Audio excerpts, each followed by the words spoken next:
नमस्ते, चॅनलमध्ये सर्वांचे स्वागत आहे। आज आपण करणार आहोत शेवईची खीर। चला तर मग सुरुवात करूया।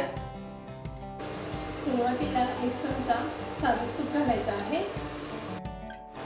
साजूक तूप गरम झालं की यामध्ये काजूचे पीस आणि बदामाचे पीस घालायचे।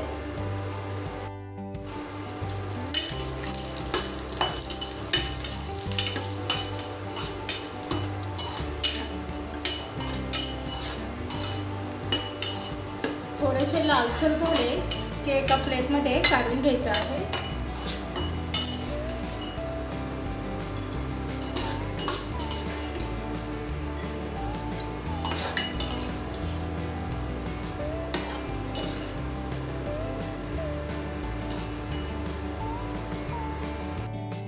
आता या तुपामध्ये शेवई घालायची आहे आणि थोडीशी हलकी यामध्ये खालीवर करून घ्यायची।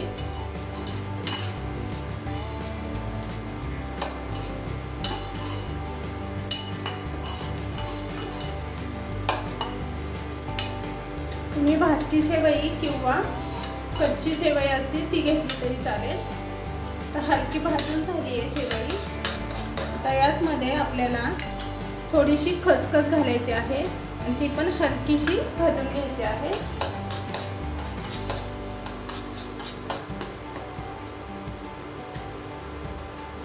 हलकी भाजून झाली आहे खसखस पण। तर हे सर्व मिक्स करून घ्यायचं।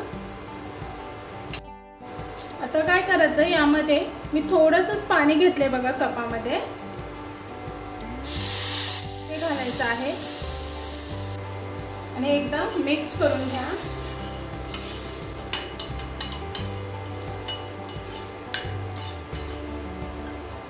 आता पहा, ह्याला उकळी आलेली आहे एक। आणि आता यामध्ये साखर घालायची आहे आणि विलायची पावडर। तर मी साखरेमध्येच विलायची पावडर दळून घेतलेली आहे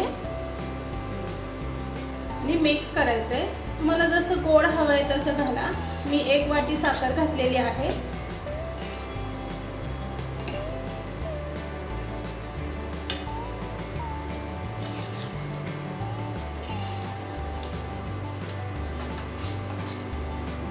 शेवईला उकळी आली की इंडक्शन बंद करायचं आहे।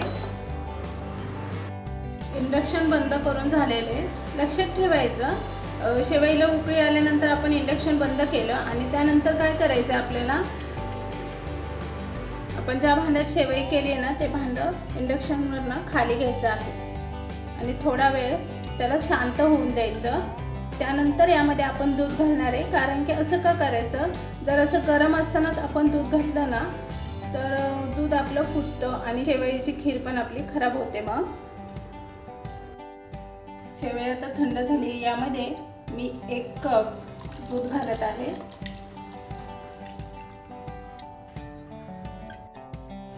तुम्ही पाहू शकता आपलं दूध फुटलेलं नाहीये। आणि आता यामध्ये काजू आणि बदामाचे काप घालायचे, तळून घेतलेले, म्हणजे ते चिवट होत नाहीत। काय करायचं, शेवईचा पॅन आहे ना तो उचलून पुन्हा इंडक्शनवर ठेवायचा आहे आणि थोडीशी एक उकळी येऊन द्यायची आहे।